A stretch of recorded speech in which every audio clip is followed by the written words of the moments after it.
expect Fnatic to be at the #1 spot after what they showed so far. But outside of that, I have no clue. I just imagine that one guy that knows everything that makes sure to let us know when he knows everything, that he's sitting at his keyboard, is ready to go, and he goes to write, and he's like, wait a minute. I don't have anything I need to type, and he doesn't say anything, and that's revenge right there. There's two things how you can approach this. You can actually like look at it and say, okay, what are my favorites? Who do I like so far? But then you can also look at what are the remaining games for each team? And that's where it becomes really tricky. So if you actually take a look at the website and you take a look at the schedule, have fun puzzling out who has the best chances to end up in the top 3 at the end of part 1 in our second phase. All right, so tweet us and let us know. Caldor and I have given you homework. We expect it in the next 2 hours. Now, Battleground number 2, where are we going between these two teams here? It's going to be Towers of Doom, expert with a choice, as Playing Ducks will elect to go with first pick. And this is really interesting, because we know that the expert liked Towers of Doom, but what was the go-to battleground for the Ducks every single time they had a map choice? It was Braxis Holdout, but that got banned out all the time, so Towers of Doom has been their choice. Ever since they nearly beat Team Liquid on the map, every single time I want to bring this up, by the way, in my head is, ever since they beaten Team Liquid on this map in the last phase, and then I remember that we had that one judgment over the wall into the tower range that changed the outcome of the game. Yeah. And they actually lost in the end, but they looked so strong. Ever they did this fantastic aggressive play against Team Liquid. The Ducks went into Towers of Doom, and Expert just says, you know what? We pick the map, we go for Towers. First of all, we like it, and if we beat you there, we can beat you on any map.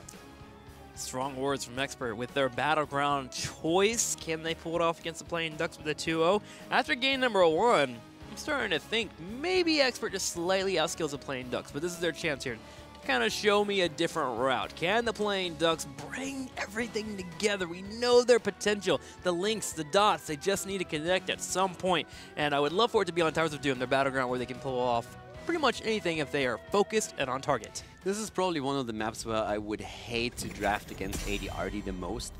There's Abathur to consider, you have the Vikings to consider, Medivh is still around. There's so many heroes that they have a huge impact with that I don't really know how you draft against the experts here. It feels there's so many right choices, and I don't know, can you actually draft against Team Expert on this map? And for me personally, it feels that you have to simply focus on your own draft. Be aware of the threat, but don't try to outdraft Expert, because they have way too many ways they can play here. Just draft something for yourself where you say, okay, this is a fantastic draft for us. We can work with this. Focus on you. Playing Ducks will ban out the Oriole, so Oriole will not be picked up here. Expert on the opposing side banned out Uther last time. Will they continue to move down that route, or do they have other things in store for the Ducks? Okay, so we already have Uther about to be banned. Looks like both of the teams are heading into support bans again. Now, once more, Towers of Doom, this means Vikings are a possibility. Abathur is a huge threat. We could see Illidan with Hunt coming into play once again. There's a lot of things that could happen here. I would say that one of the heroes, okay, they go for Genji early on. I would have even suggested that maybe heading into an earlier Dehaka would make sense here, just so that you are a bit more flexible, so that you can react to whatever experts have. You can answer back to whatever they give it to. Yeah. This might be a play from the Playing Ducks to move straight into the playmaking heroes they want, like the Genji, but to see if Team Expert is going to respond with a Medivh pick up earlier, because they grabbed it in game number 1 as a first pick. So maybe Expert's thinking, hey, do we want our Medivh earlier? I don't think Expert's going to bite that bait, though. Yeah, but this is one of the concerns. They could. They are strong enough with Medivh to simply say, we can draft a Medivh composition. That takes you out. And it's also, again, the threat against the boss itself. So once we are getting into a phase of the game where you're saying, hey, boss is going to be a concern for us right now, we can take it, then with Medivh you can steal it away, you can just delay it a little bit and help the rest of your team coming in. But for me, it's really the macro play on the map, I want to see. They're starting off with Nubarak taken, so that means that early on they commit again to Bad Benny playing the Bug. And Rega, just simply because we have such a high priority on bans against the Uther and also against the Oriole here, Rega is a decent early pick. I don't think they would ever have gone into such an early Rega pick if not for those two bans. Yeah.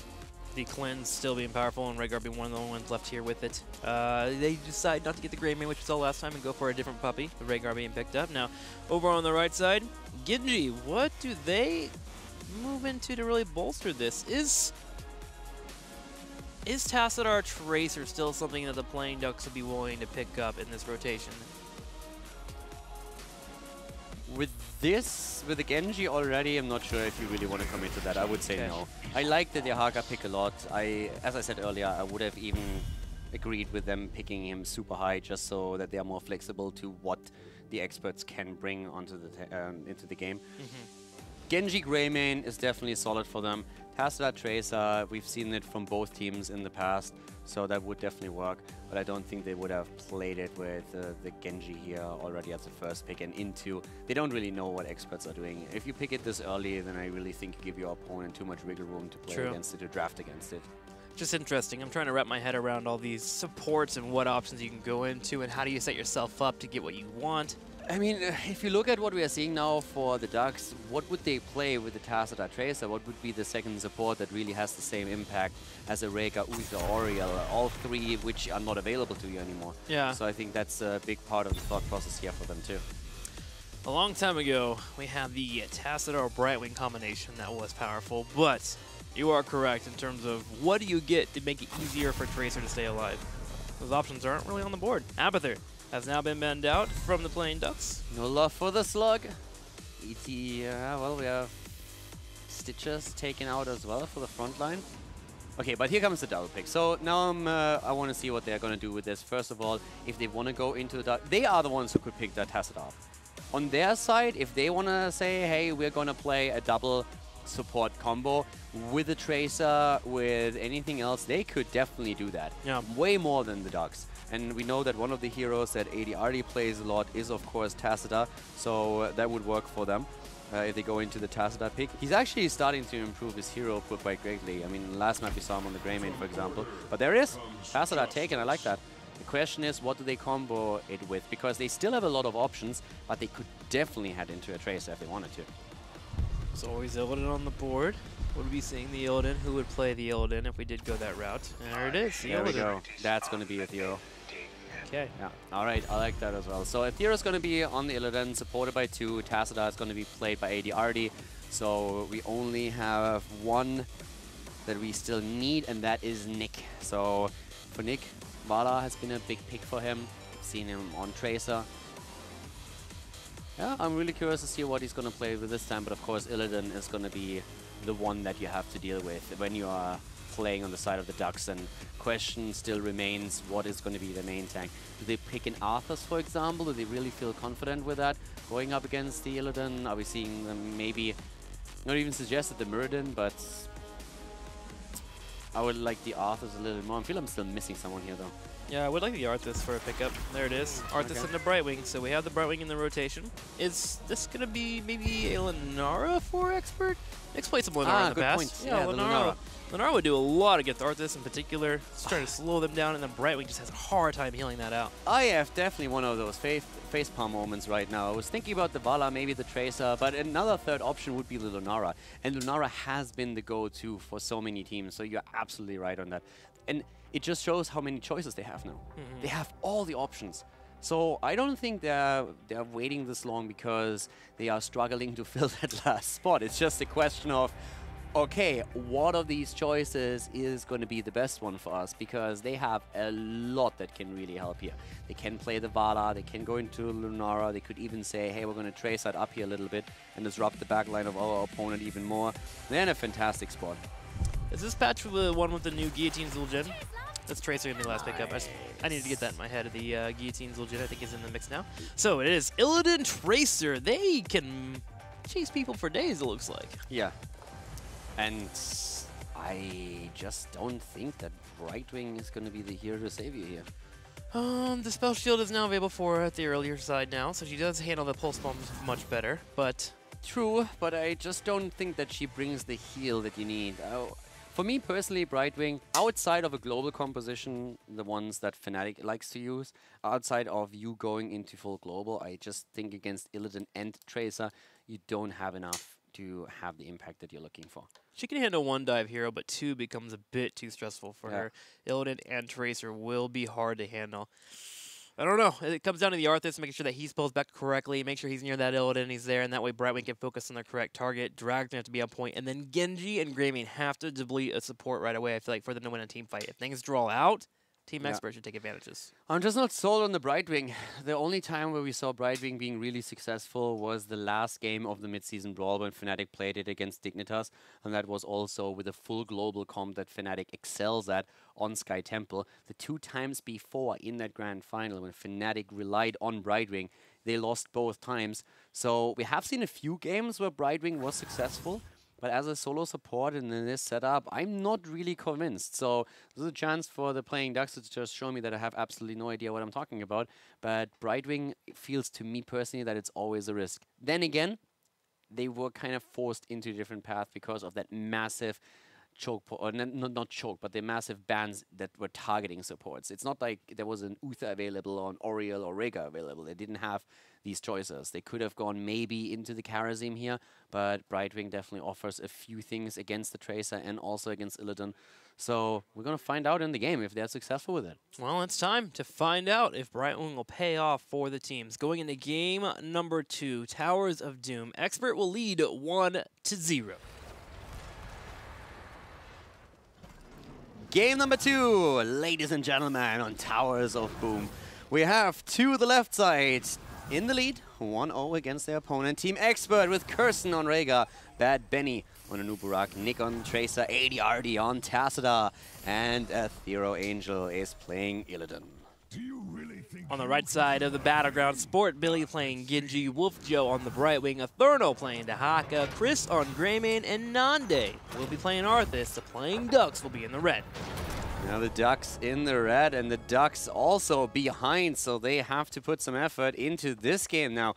So right now we're currently seeing them going straight with Nande into block as the level 1 talent. And we also have Rhaegar committing on the first talent straight into the totem. So we're going to have the synergy with the Earthgrass totem later on level 16, very likely at least. Colossal totem now taken. But let's find out how much the Ducks can do. Brightwing is particularly the one hero that I'm looking forward to.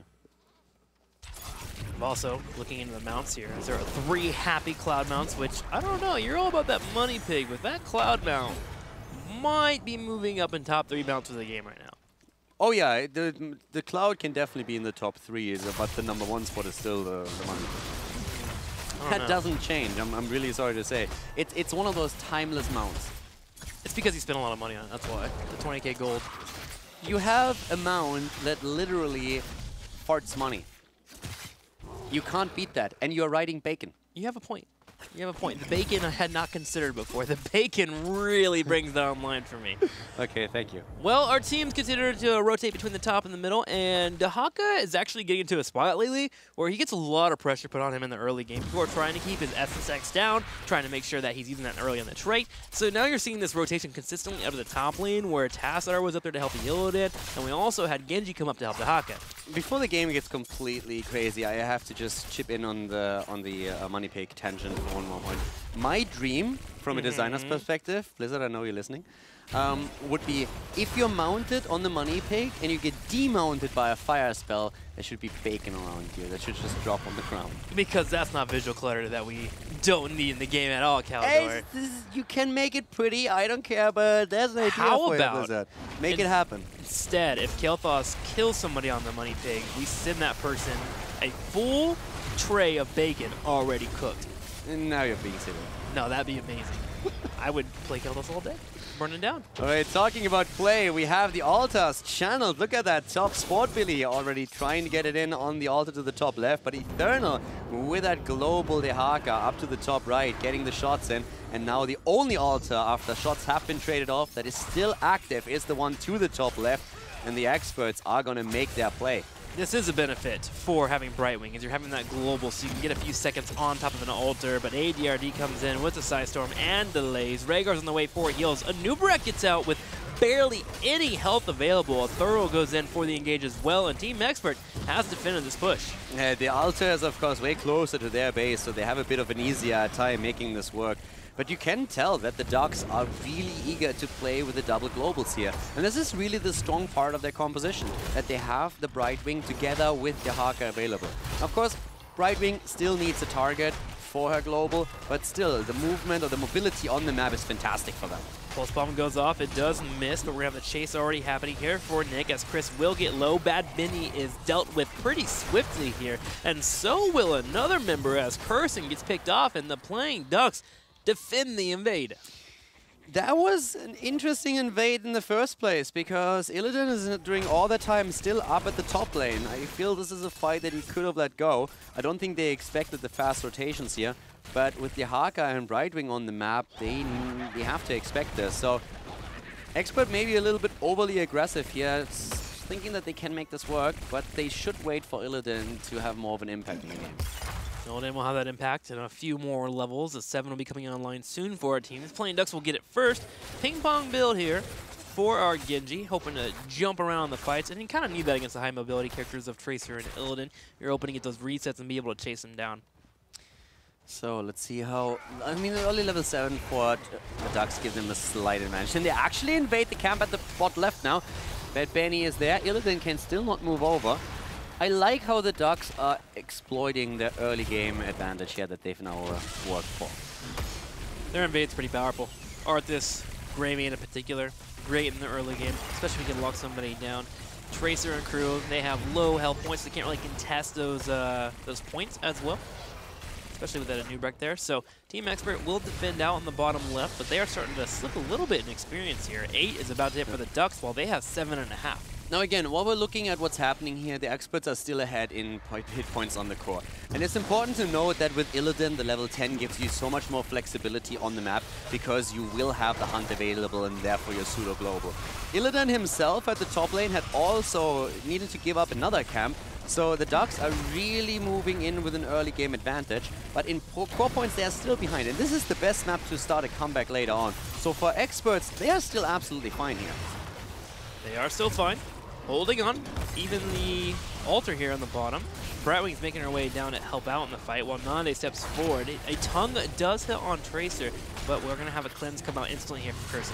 And Illidan is still up to the top lane, so please don't report Ethereal Angel just yet, but he's currently AFK top, getting experience for his team. And that Expert is willing to give up the altar shows once again that they're just working around Illidan heading into the late game. Yeah. They're currently pressuring the structure, so Illidan is trying to pick some additional experience up, and he can do that because Eternal moved down with his global to the bot lane. This is basically what they're saying. So the call in voice was definitely, Ethereal, you stay top. If Illidan if the Haka burrows down, we give up the altar, but you will get extra experience for us because you're alone in the lane. So that's the idea here. And if you look at the experience now, we have them on nearly the same level. Yes, it's 32 points against 32 points on the core, but this is still absolutely fine for Expert as long as they hit the level 10 on with the same power spike as the Ducks. And they look like be on the same track as the playing Ducks with the 9.5 and the 9.5. You're right, that experience on top was great for them. Now the Ducks will be able to get a big wave here in the middle and take a nice little lead as they hit 10, but it's all about hitting 10 before the next altar phase, which is very doable for both our teams. Expert went ahead and even grabbed the Mercs early before Ducks grabbed 10, so they had nothing to lose from their opponents. From here, they could play safe and make sure not get picked off. So the 10s are taken now, and this is really where the game is starting to change a bit. Watch for that hunt coming in. But Benny, on the other hand, needs to make sure that he gets out of there. Isolation being used, Illidan jumps in, but a good drag, and that's the end of Anub'arak. That's what they needed to avoid here. Ethereal comes in and tries to help out, but he cannot get a counter kill. It's another short window that we see for the Ducks. But of course, Anub'arak will be back in time for that altar. He'll be back with that Cocoon. We have the Hunt being picked up as well as Quantum Spike, Archon, and Ancestral healing for Team Expert. On the right side for the Ducks, Dragon Blade, Emerald Wind being utilized here for Wolfjo. Yeah, also the Bell Tower to the bot lane nearly falling, but they are putting free damage now on Nanda. And Hasadar saved that bell tower with a shield. We have now a double altar, so very likely that it's going to be an even exchange. But as we said, Illidan has the hunt now, so now the team can use the pseudo global to start taking those team fights. I'm excited, though, with the Brightwing Emerald win. Whenever the hunt does come in, if it's not on Brightwing in particular, she can step forward, drop off the Emerald win, try to keep the opponents at bay, and then you turn around with the Greymane and the Arthas and you try to take out Illidan before he gets out. However, you have to be alive for that to happen. Brightwing is gone. You said it, I was thinking it. Nanda is also pressured back after the Cocoon is destroyed. But this is Expert now starting to make a few moves. Sport Billy, on the other hand, he wants it, but he gets the damage in and dies instead of dropping the Haka. Nice burrow by Eternal. Bad Benny not getting the stun, the tongue coming out, but Eternal not able to connect it. But this is Expert showing up now after level 10 and telling the Ducks, it's not going to be that easy, boys. We are still here to fight. The theme continues to be the same here. The Playing Ducks as well in the early game. They did even better in the early game here. They got a few more kills, but once 10 hits, Expert just seems to be much better at team fighting as a unit of 5. Carson baited the Genji into a fight on the left side, and the moment he was at a spot where he could get the kill, a Thorough came in with the hunt, they locked down the Genji, and they took him out. Yeah, I'm really liking the teamfight potential that we have from Team Expert, and they have to show that, of course, now during these fights. All the battles that happened so far were 4 versus 5s, and it changes now. Greymane down, they isolate him, they go for Sport Billy. Genji trying to escape here, but Aethera is on him, and without his E, without his dash, he just doesn't have a chance. That's the kill that the Experts were waiting for, and now they are driving home the momentum. They have so much. They will definitely take this bell tower in time. Yep, get the bell tower right before an alter phase activates. Two of them available, one in the middle, one in the bottom in 15 seconds. Everything looking great for Expert. Brightwing keeping them in the game, though, with the double global available for the Playing Ducks. They're able to soak the middle and the top lane and grab those sappers, so they are answering back, but team fights, they gotta start winning. And those sappers taken mean that the Ducks are on a clock one way or another. We already have Rhaegar channeling the bottom altar. That's an easy pick, that's 5 shots fired. And the fight in the mid lane, you have to either defend against the zappers or give up the altar. There's 1 or 2, and this is a kill against Brightwing again. This is them just going completely ham. Chris is so isolated.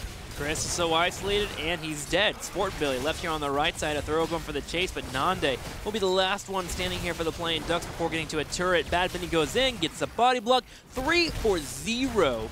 And we have a total of 7 kills for Expert as they're hoping to even open up this bell tower.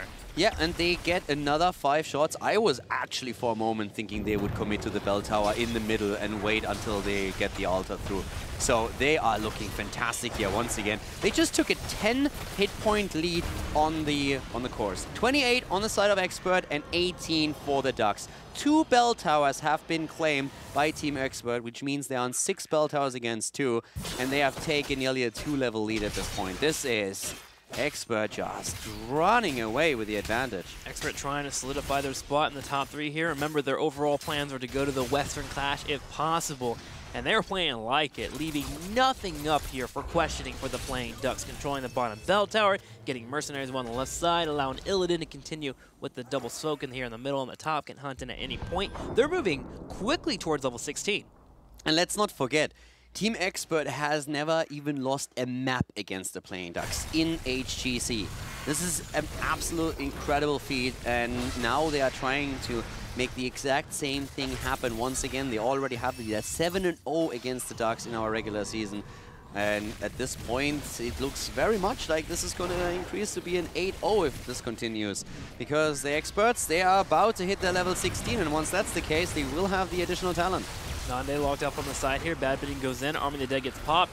And Team Expert is willing to disengage. Now, Eternal comes in, and there's an Emerald combo here available. They're going to pop it off here. Bad Benny misses out on it, though. Will get the shields and the heals. The Throws on the left side, and Cester healing too, and they have a route to run to. Team Expert disengages. The Hunt coming out, though. Hunt into the back line. Aethera is still fine, though. Everybody's low on the side of the Ducks. Nande, especially, down he goes. Arthur's eliminated, and Eternal is supposed to be next. They're jumping in.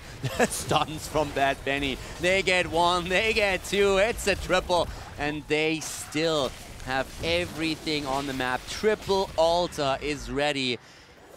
This could be game. This isn't this should be good game for the Ducks. I mean, it's 15. This should be game. Yeah, if they get all 3 of them, that will be game over. Genji's going to go to the top right and clear out. And the communication seems to be not quite there for the Ducks. They even took 3 people on 1 pulse bomb and took the damage overall. Team Expert moving in, looking for the game right now. And Pale comes out, hits Chris, gets him low, and Nick is channeling. You're not Sport Billy come out, but they have the Hunt to lock him down, and he's dead. Yeah, he's down, and that has to be it. We have 5 points on the core. There's the Cocoon. Not on my watch, bro. And there's the channel. Kirsten has done it. The game is over. The Ducks are 0-2 in this series. Team Expert in 13 minutes takes them out on Towers of Doom. Brutal. Yeah. Expert has no chill right now as they are continuing to just shut down the playing Ducks as much as they can here. 2-0 over the Ducks and looking for a 3-0 on the next game. What do you do if you're the playing Ducks? It seems to me like there might be some tilt going on. There was in the bottom right corner, there was a moment when a pulse bomb hit the Arthas and everyone just grouped up and took all the damage from it. They didn't even attempt to retreat. Well, to be fair, they were all trying to run away. Yeah, they're all trying to run away. And it's a choke point. So it's basically Yeah. Arthur says, is that pulse bomb going to kill me? If it does, then I should probably just suicide into the other direction. But they were just all trying to run away, and it was exactly that choke point. So, but you are right. That pulse bomb did a tremendous amount of damage because of it, because they were all clumped on it. But I think at that point, that fight was basically over. They had the first kill already. That was the second, if I'm not mistaken. So let's see if rough. Expert can continue to be the savages they are and come back and win the game with a 3-0 after we get back from the commercial break.